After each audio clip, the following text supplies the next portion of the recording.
Kuhu minek? Metsa. Mis teed seal? Suppi hakkan sööma. Kelle? Vasula suppi. Aga pane otse, kütta otse kogu aeg otse. Igal juhul öelda, kus ma näen. Jah. See on Pihkva rong, jah.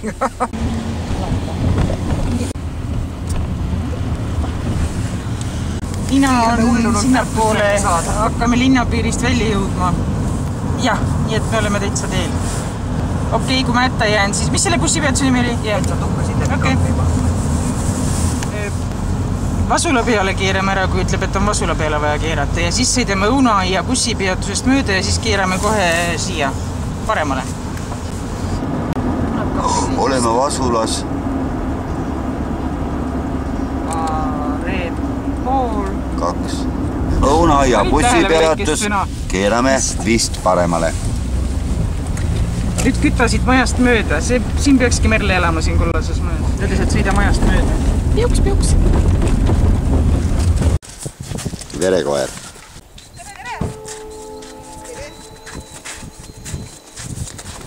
Räägi, kuhu me nüüd sattunud oleme? Metsa. Sattusid tagametsale.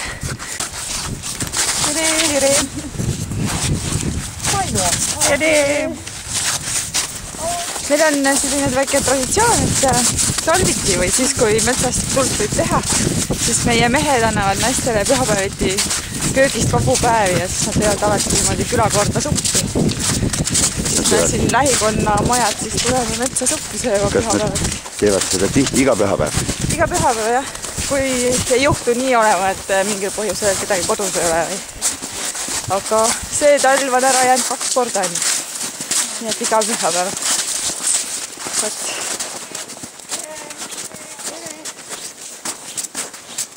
Head isu! Aitäh! Nii see meil siis siin käib. Tere! Panen teiega kohe kauksid kätte. Jah. Siis saame juttu. Esimene julge tuleb kuldile.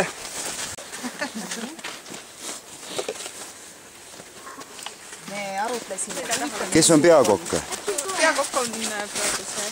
Koka pea. Kuidas, kes see paneb menüü paika? Nii, kus jumal juhatab, On relvaga. tuleb mõte ja. Kuule, seda võib ka siis... See mõte tuleb ennem metsatulekut või metsast? Ei, see mõte tuleb poes, et mida osta. Et suppi teha. Kes vastutab maitsestamise eest? Mitte keegi. Meil siin külas on üks keevitaja. Ta on kokandust õppinud, et tema lisas maitseained. Kes see on? Vaata see kaputsiga poiss. Mida? Aastaid on pühapäev on aastas rohkem kui neid retsepte või ideesid, et mida teha. See on nagu õnnetus. Nam. Või kui hea. Sellel veel kaussi ja liidul ei ole kaussi. No umbes sinnamaani, kuni sääst murdma hakkab. Keetsime suppi ära ja väga kaua ei joputanud, läksime koju tagasi. Ühe korra tegime valmis, et läksime tuppi sööma. Ja nii oli ka üks kord, jah. Näpud hakkasid nii külmetama. Aga ikkagi, pada oli tulev. Pimedus on kehva, ei näe, mis sul toimub. Alustasime kuskilt sealpool, meil oli siukene... Kuidas see üldse tekkis meil see asi? See oli lihtsalt tuli mõte mingi korsti soendada keset talve. Ja siis me võtsime ükskord kotletid kaasa, tegime pannipea ja siis nüüd on nagu hakkas kujunema. Supiga on nagu metsas lihtsam.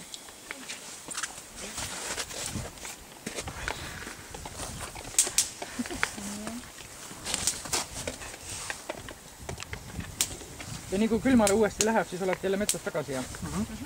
Suvel on ju, seda aega nii vähe, et siis kõik käivad igal pool mujal ja siis elu käib hoopis teistmoodi. Talvel oled jah paikne ja siis on aega niimoodi. Siis kui käimised on, siis ongi enamasti reede õhtu või laupäev ja pühapäeva lõunaks on ikka enamasti juba kõik kodu jõudnud tagasi. Sellepärast siis pühapäeva õhtu. Tegeli ära Ameerika autode kokkutulek. Hommikul oli seal jankasupp ja siis hakkasid lihatükke vaatama. Igal ühel oli see slõkivarda auk sees. Ta pidi suured, et ei ole mahkunud suhu ära korrale. Eile see slõkk, mis müümata jäi, see oli hommikul see janka sees. Ja kuidas on? On väga hea. Päris kahju oli, et ma Marina juures ühe võileiva ikkagi ära. Ta jäid ja nii edasi. et sellel aastal käis üks mõte Marinal, eile rääkisime sellest natukene, et tegelikult on avanemas jälle, otsivad, et kus kohalt saada rahastust ja kuidas saada rahastust. Kõige kuumem teema ju, et kust raha saada. Et võib-olla siis mõelda Saarapult. Ja Sirjalt ka tuli too. Jah, et ansambel oli nagu, jäi selle külaprojekti sisse ja siis olid meil töötubade materjalide, töötubade korraldus ja materjalide rahastus. Tal mingisugune siukene väike pakikene seal, kui ta nüüd lahti hakkas arutama, kõik need teigid ja pingid ja lauad. Supp oli maitsev. Üritus, jumala vähe üritus ikka. Pakane ka ei aja neid tuppa, ei hoia toas, on ju? Hästi lahe üritus oli eriti see, et mehed teevad supi ja siis kutsuvad naised süüa või sööma sinna metsa. Priit, millal sina meid kutsud? Aga muidu oli hästi lahe. Ja see, et küladepäeva asjad said nagu enam-vähem ja kiiresti Robinal paika pantud, et see on täitsa asjaline väljatulek pühapäevasel päeval meile. Tupp oli hea, koer oli lahe, ilm oli rõve, jäätis tahaks. Supist rekka. Ei, supp oli hea. Viis selle keele vist alla. Kõht on täis ja külli saab kodu.